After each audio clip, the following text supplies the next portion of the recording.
mga kayamanan sa sisidlang lupa. Kaya't yamang sa pamamagitan ng kahabagan ng Diyos ay tinataglay namin ang paglilingkod na ito. Hindi kami pinaghihinaan ng loob kasi alam niya ang foundation ng kanyang pananampalataya ay isang napaka-importanteng bato. Importanteng bato na nireject ng mga builders, no, nireject ng mga Pharisees, ng mga Jew noong unang panahon. Siya pala ang pinaka-importante sa lahat. Sa halip ay itinatakwil namin ang mga kahiyahiyang bagay na inililihim. Yung mga bagay na ginagawa sa lihim, sa dilim, di ba? Ginagawa na pasikreto. So, yung mga bagay na yun, alam natin na pagpasikreto na nakakahiyang ilantad, alam natin na ito ay kasalanan, guys.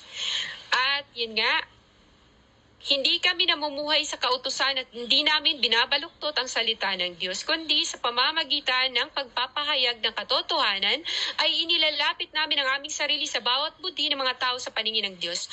So guys, ang mga tao mostly na sumusunod lamang sa batas, katulad ng ginagawa ng mga Parisiyo noong unang panahon. So dahil gusto lang nilang sundin yung batas na yun by actions, not by heart, guys. Kaya mas lalo silang nagkakasala. Kasi nagiging hypocrite sila. Sinusunod lang nila dahil yun ang batas. Hindi dahil mahal talaga nilang batas. Hindi dahil talagang napaka-importante ng batas. No, hindi, kundi sinunod lang dahil yun yung kautusan. Hindi out of love. So doon pa lang guys, nagkakasala ng mga Parisiyo ng paulit-ulit. At syempre, tambak-tambak na hypocrisy kapag hindi iyon guys, hindi iyon nirepent, ayun na, mamamalo na si Lord Jesus Christ noon kapag hindi nirepent. So yun yung nangyayari, yun yung tinatawag sa mensahe ni Lord Jesus Christ na huwag hayaan na ikaw ay makain ng sistema ng simbahan. Hindi dahil ikaw ay nakatalaga na maglinis sa araw na yan ay parang okay, maglilinis ako kasi schedule ako maglinis. Huwag ka daw ma-take over sa sistema, kundi ma-take over ka sa Holy Spirit ni Lord. Ibig sabihin, gagawin mo yung bagay na yun out of love. Hindi dahil gusto mo, hindi dahil gusto mo lang, hindi dahil batas siya, dahil inutusan ka, kundi you follow. Yun yung sinasabi na may free will ang tao, di ba? Na sinasabi ni Lord, huwag kang take over sa sistema dahil nakaschedule ka, kaya gagawin mo. Dahil yun ang batas na ibinigay ni Lord, kaya sinusunod mo. Pero hindi dahil out of love o may fear ka sa Kanya, kundi dahil takot ka na baka ang mga makakakita sa yung mga tao ay huhusgahan ka.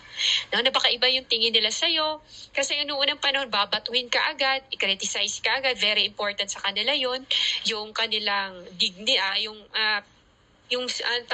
tawag nito, importante sa kanila yung mabango ang pangalan nila sa tao. So, hindi importante sa kanila na mabango sila sa Diyos. Kaya nga, mas sinusunod nila ang yung physical lang na paggawa kaysa sa buong pusong ginagawa. Kaya doon sila nagkakasala. At yun nga guys, binulag ng Diyos ng sanlibutang ito ang pag-iisip ng mga hindi sumasampalataya upang hindi nila makita ang liwanag ng Ebanghelyo ng kaluwalhatian ni Kristo. So binulag ni Lord, ito yung sinabi ko na kapag hindi bubuksan ni Lord ang yung spiritual understanding, spiritual eyes, hindi mo makikita kung ano ba talagang totoong katayuan mo sa spiritual. Kung hindi ipapakita ni Lord Jesus Christ sa'yo, hindi mo malalaman, hindi ka makukonvict, hindi mo mararamdaman kung ano na status mo sa buhay, sa pananampalataya mo, or as a Christian, status mo as a Christian. So kung hindi din ipapakita ni Lord Jesus Christ sa mga bagay sa'yo, na mga nakatagong bagay, pero pilit mong hinahalungkat, ang mangyayari sa'yo guys, ay mapapahama ka na. Kasi aside from that, na pinu-force mong sarili mo na gusto mong makita yung mga bagay na hindi pinapakita, nagkakasala ka na doon. Aside from that guys, no, ang kalaban ng mismong natutuwa. At siya na yung magpapakita ng mga gusto mong makita. Dahil hindi naman talagang itinalaga para sa'yo na makita, dahil nakikita ni Lord ang puso mo din kung ano mangyayari sa'yo. Kaya doon tayo sa gawa ni Lord as contented, no? Doon tayo kontento sa pinapakita at ginagawa ni Lord sa araw-araw sa buhay natin, guys. And sapagkat hindi ang mga sarili namin ang aming ipinapangaral, kundi si Kristo Jesus na Panginoon. Kaya hindi nila talaga matanggap, guys, na sa mga Jew, na si Lord Jesus Christ ay God or Panginoon or Lord, guys, or Master, mga ganun. Hindi nila matanggap or Messiah. Kasi to see is to believe sila. Diba? Mostly sa mga tao, pag pinagsasabihan mo, pag nag-message ka, nag-review ka, sasabihan, ay, galing lang naman yan sa'yo. Diba? So mostly talaga, kapag galing sa kapwa mo lang, parang nagda-doubt kang pakinggan. Kasi nga, kapwa mo lang din, parehas mo lang din kumakain, tumatain, umuutot. Same lang.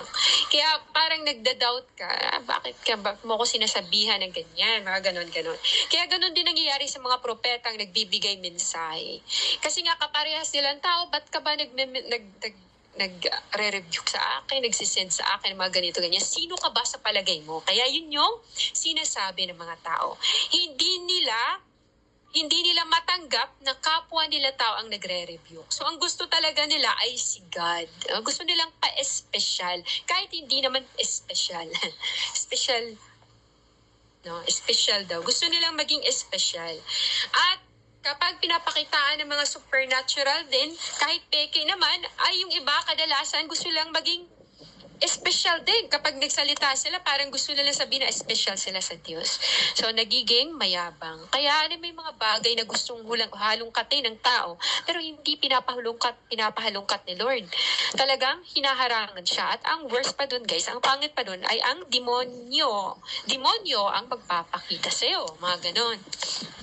So, demons na ang magre-reveal. Pero iba, hindi na galing sa Diyos. Siyempre, hindi na yung pure, hindi na yung totoo.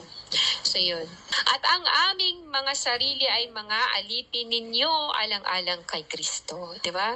At ang aming mga sarili, as a leader, hindi ka dapat yung tinitingala na hindi dahil leader ka, sasabihin mo, ay, leader ako, bakit mo ko ginaganyan? Wala kang alam, di ba? Bakit mo ko ginaganyan, leader ako? Madaming sinasabi sa akin sa Lord, wala kang alam. Doon pa lang, guys, makikitaan mo na take over ng pride. Pero kadalasan sa mga leader, hindi nila nakikita yon, guys. Pagsasabihan sila ng members sila, mga ganon. Tapos sasabihin, members ka lang, di ba? Members ka lang, leader ako. Tinalaga ako ni Lord, ganito, ganyan ako. Madaming pinakita sa akin si Lord, madaming pinaalam sa akin, wala kang alam. Diba? Guys, alam mo yung mga katagang yun, guys. Take over ng pride. So yun nga, guys, gusto kong sabihin sa inyo na kapag hindi talaga pinapakita ni Lord ang tunay na status mo sa spiritual kay Lord Jesus Christ, ay talaga mapapaniwala ka na ikaw pa din talaga ay okay pa.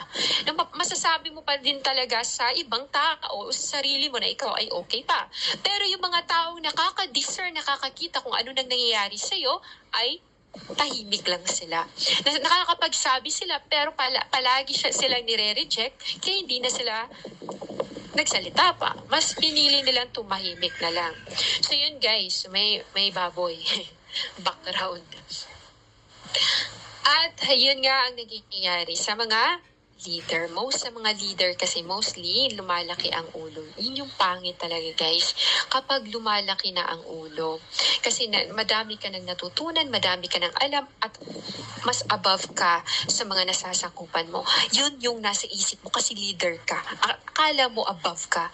Pero iba yung leader na gusto ni Lord Jesus Christ. Ang gusto ni Lord na leader ay alipin ka ng mga kasamahan mo, hindi ka mataas, hindi dapat mataas ang tingin mo sa sarili mo.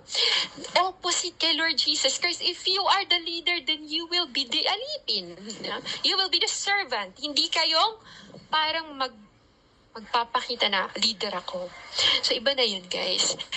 Pansinin niyo, ang leader dito sa mundo ay talagang tinitingala ng tao. Pero ang leader ni Lord Jesus Christ o totoong shepherd ay ginagawa ni Lord na alipin. Pero mataas ang kanyang katungkulan sa Panginoon.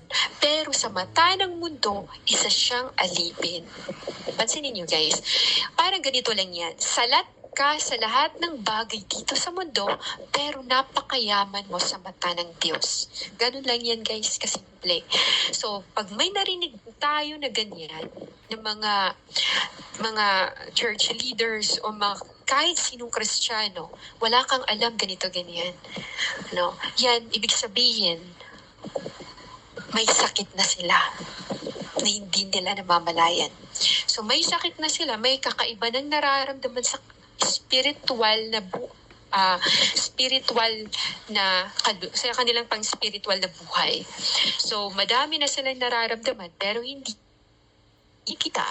At ang mga nakikita ay pinapatahimik kaya hindi na lang nagsasalita. So ibig sabihin nun, si Lord na ang kikilos. After for how many warnings mula sa tao, pag hindi pa din nakikinig ang isang taong binibigyan ng warning, ay si Lord na ang kikilos. Ngunit taglay namin ang kayamanang ito sa mga sisidlang lupa upang ipakita na ang walang kapantay na kapangyarihang ito ay mula sa Diyos at hindi mula sa amin. So kung i-bless man, that's because of the great love of the Lord Jesus Christ at deserve din nila bigyan. No? Kahit hindi naman talaga deserve din ng tao bigyan kasi si Lord naman lahat ang kumilos. Ang tao ay nag-obey lang. Diba? Si Lord, before ka pa kumilos dyan, si Lord, nanguna na siya eh. Nanguna na siya sa digmaan, pinatay na niya, no, tinalo na niya sa future. Take note. Tinalo na niya guys sa future habang naglalakad ka, nasa present ka pa lang. Wala talagang ipagmamalaki ang tao na sasabihin natin ang ating kapwa na wala kang alam, sino ka ba sa palagay mo, ganito ganyan, pakumbaba ka, leader ka, ganito ka lang, di ba? So hindi po ganun. Tayo na nagdi-disciple ng mga bata. Ibig sabihin, hindi natin iniisip ang ating sarili na lamang na kahit na sino. Ibig sabihin, ipinantay natin ang ating sarili sa mga disciple na ating tinuturuan. Kasi kahit tayo, sarili natin ay tinuturuan mo ng Panginoon. And if sila on the process, much more ikaw na nagtuturo, always on the process by the power of the Lord Jesus Christ. Hindi porket madami ka nang nalalaman, madami ka nang pinagdaanan, hindi ka na pinoproseso. No, lahat po ng nangyayari sa mundo ay nasa proseso. Nasa tamang proseso po sa kamay ng Panginoon Jesus Christ. No, as long as the Lord lives, ganun din po ang proseso, buhay na buhay. Yun po ang mangyayari. Kabi-kabila ang pagpapahirap sa amin. Ngunit hindi kami nadudurog. Kahit pa ilang beses kang pinagsabihan na ganito, ganyan, ikaw ay nawala na, infected ka na, ikaw ay wala na talagang ano na yung kandila mo, etc. No? Pero as a soldier of the Lord Jesus Christ, dahil alam mo na ang foundation mo ay nilalakaran mo daan ang pangalan na Jesus Christ, hindi ka pa din nawawala, guys. Kasi ang pangalan na nilalakaran mo ay Jesus Christ. Pero kapag ibang doktrina ang meron ka, syempre, mag-isip-isip na ang tao nun. Kung sinasabi ni Lord Jesus Christ na vaccinated ay vaccine ay 666, tapos pumasok ka pa din sa church na yan, na halo-halo, syempre mag-isip-isip ka na. Pwede pa ba yun na nagdeklara na ang Panginoon Jesus Christ? Parang gustong sabihin ng mga tao na parang nagsinungaling lang si Lord, di naman yung totoo na talaga ang 666, ang vaccine ay 666, mga ganon. So kahit pa grabe yung mga pag-uusig sa kanila, hindi kami nadudurog, nalilito, ngunit hindi nalulupaypay. So, ito yung nangyari sa akin ng mga nakaraan, di ba? Yung mga nakaraang buwan. Last year, na nalilito, na sisimba ba o hindi, mga ganun. Nalilito. Pero, sinasabi dito, hindi nalulupaypay. Pinag-uusig, ngunit hindi pinababayaan. Pinababagsak, ngunit hindi nawawasak. Pilit kang gustong durugin ng mga salitang hindi naman nakakatulong pero hindi hinayaan ni Lord na mawasak. Hindi ka hayaan ng Lord Jesus Christ. Dahil ang great love mo sa Diyos ay napaka-precious in the eyes of the Lord Jesus Christ. And if the Lord Jesus Christ nanguna sa iyo, guys, nanguna sa buhay mo, sa puso mo, and even if madaming temptation around you, kasi madami naman talagang temptation everywhere. Pero kapag si Lord Jesus Christ ay mahal na mahal mo, then expect ang laging rescue na Lord and always on time. Kahit walang-wala ka na, no, kahit parang, Lord, parang hopeless, no? Parang pa-hopeless ka na or hopeless ka na.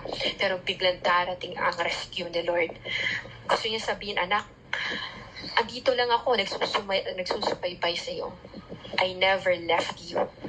Kasi nga si Lord Jesus Christ, sinabi ni Lord Jesus Christ, I will be with you to the ends of the earth.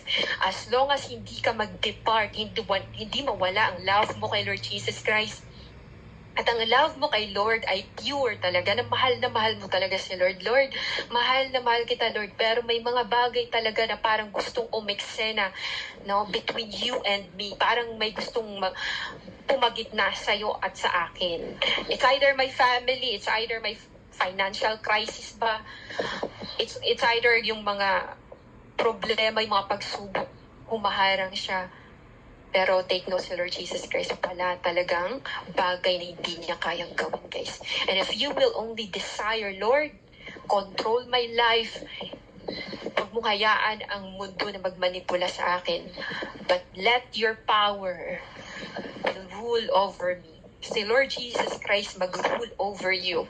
At kahit, no, naalala ko noon, guys, yung nanaginip ako, nakasakay ako sa barko, yung sinabi ko sa inyo, na sa dagat, sobrang daming buhawi.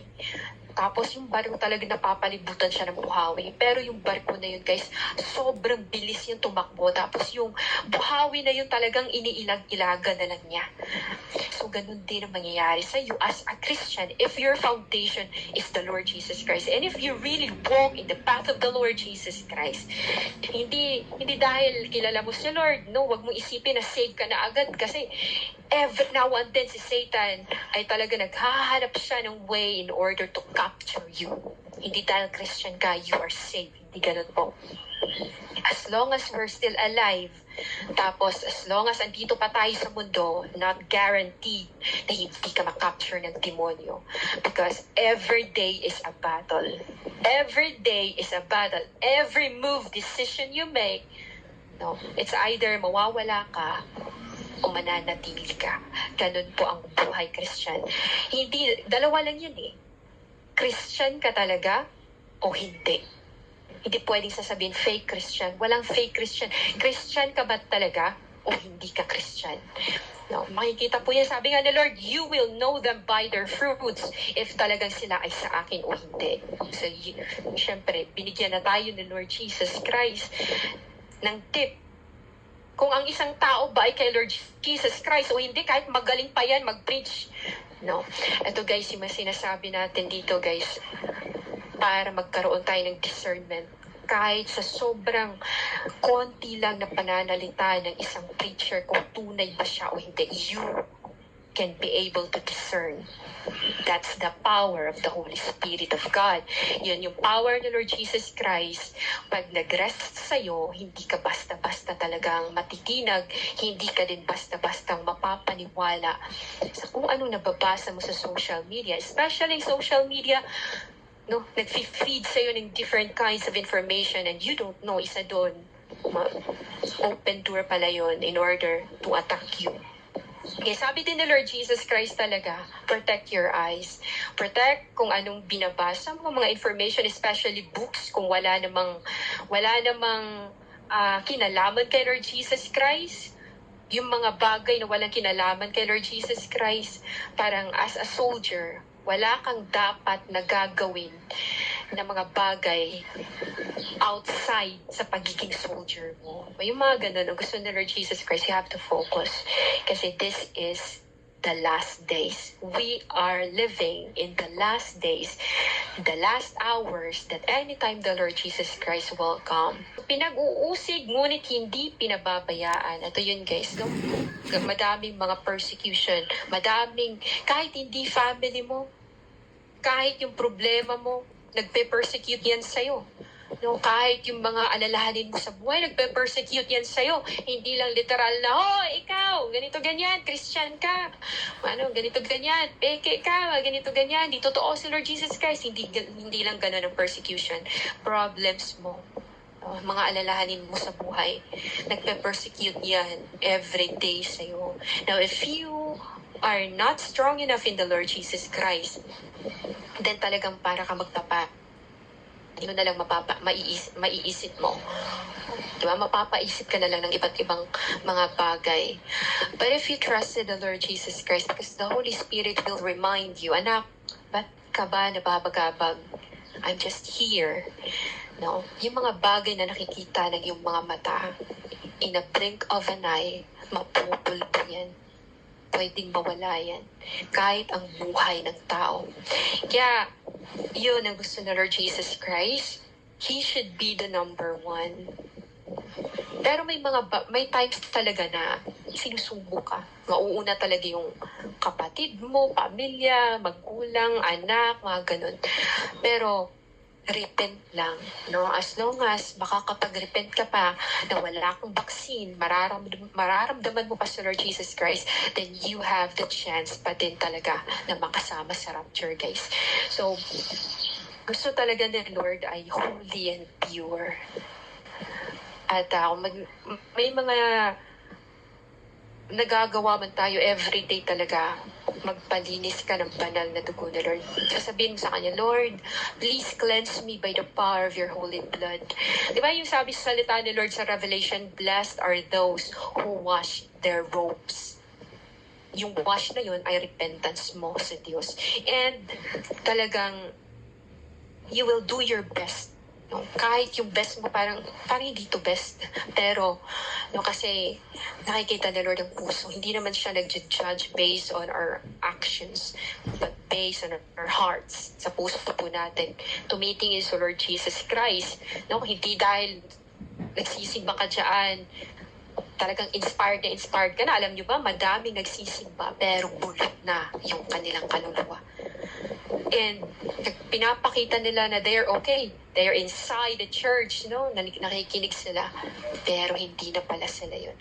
And nag-inside din si Lord Jesus Christ dati. Most of the people inside the church are donkeys. Hindi mga sheep. Mabilang lang. And yun ang gusto ni Lord, na magiging sheep ka, hindi ka magiging donkey. Hindi ka magiging kambing. Diba? Ayaw ni Lord Jesus Christ talaga na mawala ang kanyang mga anak.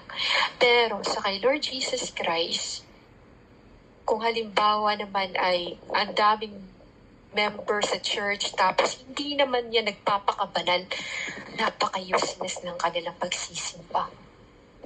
Kasi gusto ni Lord, you will worship Him in spirit and in truth. Whether you are in the church or whether you are at home, or sa trabaho mo. Kahit nasa trabaho ka. Gusto ni Lord Jesus Christ every day. Hindi dahil Sunday, Sabado, mga Sabadista, kailangan talaga, ay yung Seventh Adventist, kailangan talaga magsimba sa Sabado. Mga ganun. Pero si Lord Jesus Christ, hindi niya tinitingnan anong day ka magsimba. As long as your heart worship the Lord Jesus Christ in spirit and in truth, then yung day na yan, it doesn't matter kay Lord Jesus Christ. Maglaan ka lang sa araw. Ng araw para kay Lord, ipupuhos mo yung araw na yun. Hindi dahil Sunday kailangan mong magsimba. Hindi dahil Sabado magsisimba ka. Because that is the Lord's day. The Lord's day is in your heart. If you worship the Lord in spirit and in truth, for example, Tuesday, and you suddenly want to worship the Lord Jesus Christ in spirit and in truth, then that is a form of worship. Nagsisimba ka na kay Lord Jesus Christ, even at the very comfort of your home. Kahit nga dito tayo na nag-online Bible study lang tayo, the Holy Spirit of God is moving powerfully, di ba? Kahit saan si Lord Jesus Christ. Kasi nga siya ay Spirit, the Holy Spirit. Siya ay makikipag-usap at nasa puso siya. But of course, if palaging nagkakasala ang tao, talagang palaging magigrieve ang puso ng Holy Spirit at dumidistansya siya sa'yo. Pero hindi ka niya pinapabayaan, hindi ka niya iniiwan. Ang nangyari lang, hindi mo lang siya mararamdaman kasi nga nagigrieve na siya sa mga kasalanan. And all you have to do is just to kneel and humble yourself before the Lord Jesus Christ. Now guys, di ba minsan akala ng tao na hindi nila pag nagkasala sila, parang masisave pa kaya ako, mapapaisip sila, nireject na ata ako ng Lord, or galit ata sa akin si Lord, or ganito ganyan, na mapapaisip ka. But then, alam niyo ba guys, na as a Christian, palagi kang, hindi nakikita ng yung mga mata, pero lagi kang nakaharap sa trono ng Lord Jesus Christ. Even if you're walking, you're eating, you're singing, kung anong ginagawa mo, you're washing, you are standing before the throne of God. Hindi mo lang nakikita. Kahit ang Bible, kung nakakikita ang iyong spiritual eyes, nagmo-move yan because it has power. Ginamit ko ang dasal dati ni Daniel, guys, doon sa church. At talagang lumindol yung lugar na yun, guys. Yung sa simbahan. After ko mag-pray na yun, sabi ko, Lord, gusto kong ma-experience to na prayer. Gusto ko tong gamitin. Ay, parang hindi ata yun siya prayer ni Daniel. Basta may parang nag-welcome yun siya ng Holy Spirit. Tapos biglang nag-shake yung ground. Nangyari yun siya, guys. I tell you, ang Bible is not just a decoration. It really full of power talaga siya, guys. It's really full of power. It really works mightily kapag siniseryoso mo siya. Nung time na nasubsob ang mukha ko sa kakabasa ng Bible, guys, madami ako nakikitang supernatural. Not because I read the Bible, but it's all because of the Holy Spirit's power. Holy Spirit's power. Jesus Christ. The name Yeshua HaMashiach, Jesus Christ. Kaya siguro din, kahit yung pangalan ni Lord sinusulat na niya, the more mong love si Lord, the more siyang magpapakita ng supernatural sa'yo. The more kang talagang malunod sa kapangyarihan ng Panginoon Jesus Christ. Kaya madami kang mararanasan. Kapag masyado mong embrace ang spiritual na buhay with the Lord Jesus Christ, parang na left behind na yung mundo. Parang nawawalan ka na ng gana sa mundo. And ang puso mo ay kontento na. Parang, okay, kontento na ako. Kasi you don't know. Hindi mo alam. Bukas wala ka na. Ang pamilya mo wala na. No? Anak mo, kapatid mo, hindi mo alam. Kasi hiningay lang yan ni Lord Jesus Christ. You have to remind yourself na anytime you will die. Huwag ka nang magpaka-busy sa mundo. Because lahat ng ito ay temporary. Diba yung nag-impok, sabi ni Lord, di mo ba alam na hanggang ngayon ka na lang? Sino bang magmamana? Sino bang maglulustay ng mga pinaghirapan mo? Makakapaglustay ka ba? Family mo? Yung asawa mo? Asawa mo, mag-aasawa ng iba. Mga ganun, guys. You have to be wise. Hindi siya worldly na pagiging wise, kundi heavenly. Because you are a citizen sa langit. So yung isip ay pang langit din, makalangit. So dala-dala namin sa katawan ng kamatayan ni Jesus. Message of the death of the cross of the Lord Jesus Christ as a Christian. Dala-dala mo yan. Huwag mong ikahiya na may Diyos na nagpakamatay sa'yo. Do not ever do not let Satan hinder your mouth to speak. Huwag mong hayaan na maging secret agent ka. Secret agent. Ano yun, Islam? So yun, huwag mong hayaan na secret agent ka. You have to speak and save those people you love. Repent. And of course, yung sarili mo din. Slowly, baguhin. Hindi mo mababago yung sarili mo kasi wala namang kapangyarihan ng tao magbago sa kanyang sarili. Kung may kapangyarihan tayo, hindi na bumaba si Lord Jesus Christ para magpakamatay. So, ang gagawin ay through prayer. Baguhin mo ako, Lord. Baguhin mo ako, Lord. Kasi nga, ang mga demonyo, nagdadasal nga si di ba? The more time papakinggan ni Lord kasi mga anak niya tayo at nasa atin ang a peace of spirit ni Lord Jesus Christ, Yeshua HaMashiach, upang mahayag din sa aming katawan ang buhay ni Jesus. So, as a Christian, dala-dala mo yung death on the cross ni Lord Jesus Christ. Ibig sabihin, pinapapatay mo na yung mga flesh desires mo. Yung kasalanan na gusto maghari sa katawan mo, sa buhay mo, sa isip mo, pananalita mo yung kasalanan na yun. Dahil may Lord Jesus Christ ka, pinapatay mo siya. Dinidefeat mo, dinadala mo sa cross ni Lord Jesus Christ. No? Pinapatay mo ng banal na espiritu, yung mga flesh desires. Kaya nga, ang spirit against the flesh, flesh against the spirit. Hindi sila magkatugma, hindi sila talagang hindi sila friend. Magkalaban talaga sila. No? Kaya, nagsistruggle ang tao. So, we have to thank the Lord Jesus Christ dahil nagsistruggle ka. Kasi kung hindi ka nagsistruggle, ibig sabihin talagang nalamon ka na ng diablo. Ganun lang yung kasimple, guys. Ibig sabihin, hindi ka na tao. Na-take over ka na. Napasok na, mga ganun. Kaya nagsistruggle ka, nahihirapan ka, napapaisip ka, na Lord, di ako perfect, ganito, ganyan, di ko deserve, ganito, ganyan, napapaganon ka. Sapagkat kaming nabubuhay ay lagi nabibingit sa kamatayan dahil kay Jesus, of course. Kung saan yung mga nagsasakripisyo para sa Diyos. Ano yung kalaban talagang, parang basketball ba, nakaharang sila, babantayan ka talaga. Babantayan ka talaga, excuse. Yun yung gagawin ng diablo, guys. Kasi gusto nilang patayin yung ilaw na meron ka. Tapos, yung may times na parang konti na lang talaga mamamatay na yung ilawan. Tapos biglang on the rescue si Lord. Gagamitan ka ng tao. Anak, makinig ka, ganito, ganyan. It's time. Kasi may perfect time para sa lahat. Noong mga panahon na minsan, yung mga panahon na pagsasabihan tayo, hindi tayo nakikinig.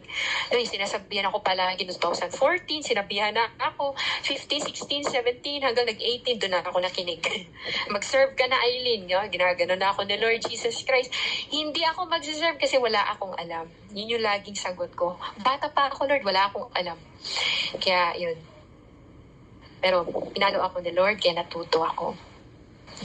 At yun, wag nyo na hayaan na mapalo kayo ng bongga. Kasi pag napalo ka, hindi mo talaga magugustuhan mangyayari sa iyo, guys. Ibang-iba yung way ni Lord sa way ng tao, guys. Kaya doon pa lang sa warning, nagpapadala na si Lord ng tao. Warning, sige ikaw, gagamitin ko itong tao na to.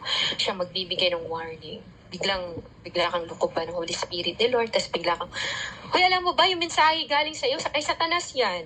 Yung mga sinasabi mo mensahe, galing kay Satanas yan. Gaganunin ka. Tapos biglang, sino ka ba sa palagay mo? Gagano na yung yung ire-review. Hindi niya alam, last warning na pala niya yun. No, hindi niya alam. Tapos pinapadalhan siya ni Lord. Tapos hindi siya nakinig. Ayun sa Lord na. Kapag si Lord ang kumilos, lagapak ka talaga. Bigla kang bedridden. Di ba? Pansinin niyo, bigla lang hihingalo, dinadala na sa ospital. Nag-oxygen, mga ganun. So, kapag ka Lord Jesus Christ, talagang pinapalo ni Lord kapag hindi nakinig. Pero yun nga, minsan may last minute na lang. Yung iba nga, diretso na lang mamatay sa disgrasya. Pababayaan ni Lord. Pag pabayaan ka ni Lord Jesus Christ, wala ka ng proteksyon. Anytime, pwede kang tanggalan ng hininga ng diablo kasi pinabayaan ka na eh. So, at the moment na binigyan ka na ng warning ng tao, makinig na tayo, guys. Alam niyo, pag may nagsasabi sa akin ng ganyan, kahit kasamahan ko, at kahit bata pa yan or youth, sasabihan ako na, alam mo ate, para kang ganito, ganyan. Napapaisip ako, sabi ko, Lord, ganito ba ako, Lord? Patawarin niyo po ako, nagkasala. Ako, Lord, ganito. Tapos ina-examine ko yung sarili ko. Hindi ko sasabihin na, tumahimik ka. Youth ka lang. Di ba? Di ganun, guys. Kasi the more ka daming alam, mas the more kang tatanggap ng mga correction. At kung leader ka, the more ka tatanggap ng correction, guys. Kasi, so, paano ka susundin ng mga nakasunod sa'yo o nakatingin sa'yo? Hindi ka naman tumatanggap ng rebuke. So, kapag nirebuke mo sila, mahirapan din silang tanggapin yung rebuke mo. Hindi ka nga nagpapa-rebuke. Ba't ka nagre-rebuke? Sige lang. So, yun, guys. So, sapagkat kaming nabubuhay, yun nga, lagi na sa kamatayan. Upang kanyang buhay ay mahayag, awang may kamatayan. So, pero yung iba pag na-rebuke, may Holy Spirit ka ba? Papatanong sila kasi masakit yung rebuke. Kahit gaano mo kamalumani magsalita, kapag nag-rebuke ka, wala talagang taong hindi masasaktan. May magko-complain talaga. Masakit siya magsalita. Pero hindi nila alam na rebuke lang pala siya. So yung mga gano'n, no? Kaya't ang kumikilos sa amin ay kamatayan, ngunit sa inyo naman ay buhay. Ay buhay, di ba? So, palaging dino-torture. Kahit si Paul, nahihirapan siya, may sakit siya. Pero alam niyo pa guys, yung tipong gusto mo ipatanggal kay Lord dahil sobrang nahihirapan ka na sa sakit mo, pero hindi tinatanggal ni Lord. No, kasi may promise sa Lord na for my grace is sufficient sa'yo, sa weaknesses mo, sa sitwasyon mo. Sufficient. Ibig sabihin, hindi ka pababayaan ng grace ni Lord Jesus Christ. Kasi nga si Paul, sa lahat ng apostoles, di ba, siya ang mas grabe ang hirap. Mas grabe yung pinagdaanan niya. Aside sa grabe yung persecution sa kanya, guys, no, grabe yung paghihirap niya. May sakit pa siya. Tapos, iniiwanan pa siya sa ere palagi pag nag-evangelize. Dati, guys, no, si Paul, talaga mapapaiyak ka sa buhay niya, guys. And, nakailang palutang-lutang siya dahil nasisira yung barko na sinasakyan niya. Palutang-lutang siya sa dagat. Ibig sabihin yung grace ni Lord, hindi siya pinapabayaan. Always on the rescue. Diba? Kaya si Lord Jesus Christ talaga, guys, binabantayan talaga niya yung anak niyang, nakikita pa niyang kahit may konting pagmamahal sa kanya. Kinocultivate niya. Parang puno lang din na hindi nakakapagpamunga pa. Kasi konti lang yung pagmamahal sa Diyos. Yung tao na yun, di ba tao parang puno. So dahil hindi ganun katindi yung love niya sa Panginoon, kaya talagang nachochoke pa siya. Nasasakal siya sa mga cares of this life. Mga problema sa buhay, mga alalahanin, no? Yung mga kung ano-ano man yung mga alalahanin ng mga tao.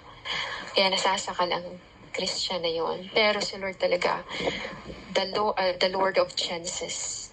Binibigyan tayo ng chance after chance para matuto, bumangon. Sige, kahit pinupush ka na ilang beses, no, 1,000 times ni Satanas, pinupush down ka, than pa sa 1,000 times. So yun guys, ngunit dahil taglay namin ang gayon ding espiritu ng pananampalataya ayon sa nasusulat, sumampalataya ako kaya't ako ay nagsasalita. Sumasampalataya rin kami kaya't kami ay nagsasalita. Di ba? Kasi nga naniwala ka, sumampalataya ka, kaya dala-dala mo. So yung bagong born again Christian ka pa lang, sobrang mong happy, excited ka, first love mo si Lord, tapos nagpabaptize ka, tapos madami kang promise, tapos tinetest ka na ng promise mo, bumabalik sa yung mga promise mo, tapos na-fail ka. So it's time for us now na bumangon at sana yung promise natin, di ba, i-fulfill. Ganun na lang. So yun guys. At dadalhin kaming kasama ninyo sa kanyang harapan. Ayun. Sapagkat alam namin na ang bumuhay sa Panginoong Jesus ay siya ring bubuhay sa amin na kasama ni Jesus. So yung Holy Spirit na nagbibigay kapangyarihan kay Lord Jesus Christ, dahil siya naman yun. So Lord Jesus Christ, Holy Spirit, isa lang naman yan sila. Si Lord ang Holy Spirit. siya din ang bubuhay sa atin. Siya din ang magta-transform sa atin. Yun yung Holy Spirit ni Lord. Kaya pag may Holy Spirit ka, alagaan mo. Kasi hindi ka makakasama sa rapture kung wala kang Holy Spirit. Kasi yan ang down payment ni Lord Jesus Christ na may sealed ka sa noo na 777 or pangalan ni Yeshua HaMashiach, Yahweh Jesus Christ, na ikaw ay candidate sa redemption, no, na darating sa rapture. So kung wala kang Holy Spirit, goodbye. Goodbye earth. Ay, hindi pala mag-goodbye earth kasi maiiwan ka sa earth. No, pag wala kang Holy Spirit, wala kang power. Anong nangyari sa mga tao noong ng panahon, guys, na nag-rebuke sila? Sa pangalan ni Jesus, na, ano ba yun? Jesus ni Paul. Ganon. Pinapalayas kita. Tapos sabi ng demonyo na, kilala ko si Jesus, kilala ko si Paul. Pero ikaw, sino ka? Wala ka namang Holy Spirit. Kaya, ano nangyari sa kanya? Gutay-gutay yung damit. No? Nagsitakbuhan sila. Nagkagutay-gutay yung damit kasi walang Holy Spirit. Hindi siya kilala. Wala siyang koneksyon sa Panginoon. Kaya you need to have connection by the power of the Holy Spirit of God. At huwag hayaan siyang lumuha. Huwag hayaan ang Holy Spirit ni Lord na lumuha. Kasi yan ang nagbibigay ng buhay sa iyo. Bakit wala kang sakit ngayon? Bakit nakakapag-isip ka ng maayos? Bakit ka humihinga? May hangin pa pumapasok sa ilong mo. Hindi pa nakasulod ng lata.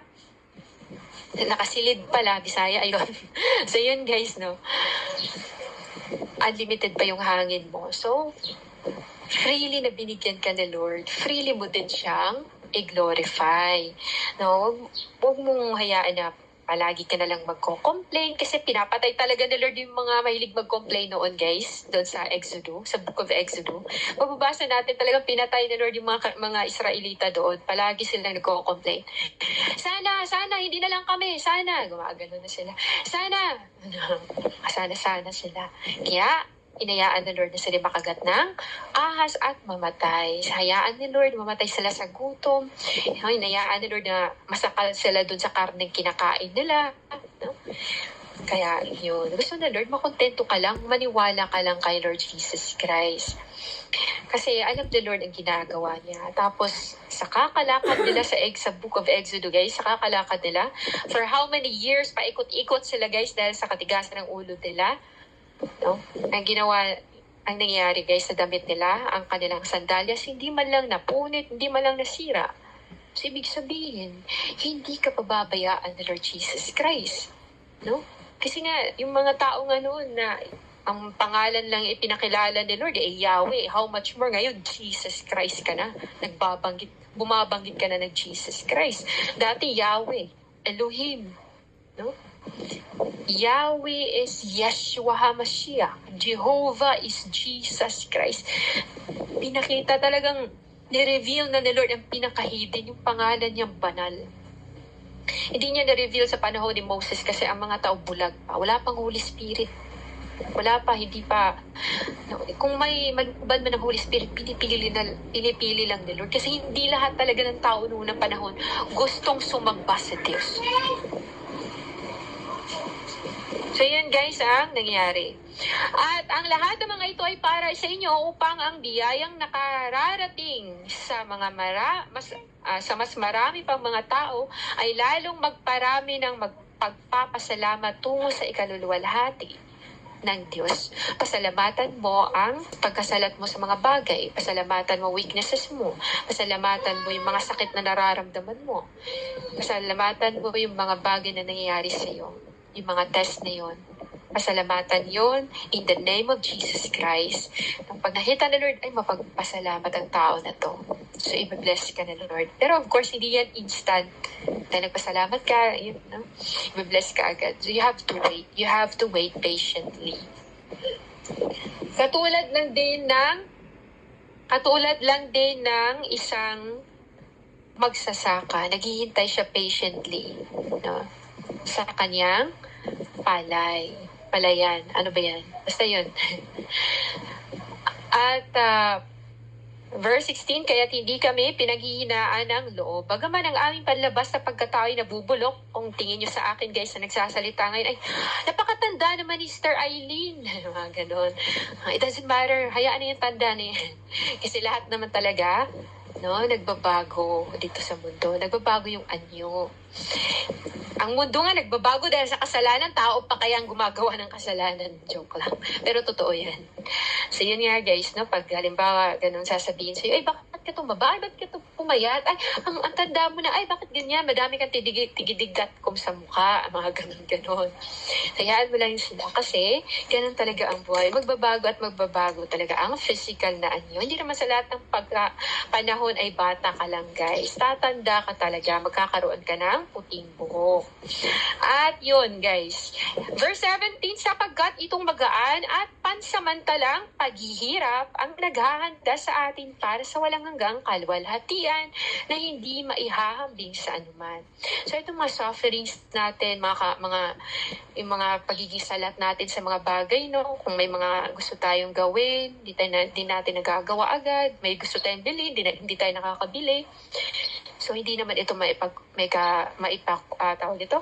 maikukumpara sa langit, guys. Pag nasa langit ka na, doon naman ay eternal. Dito temporary lang.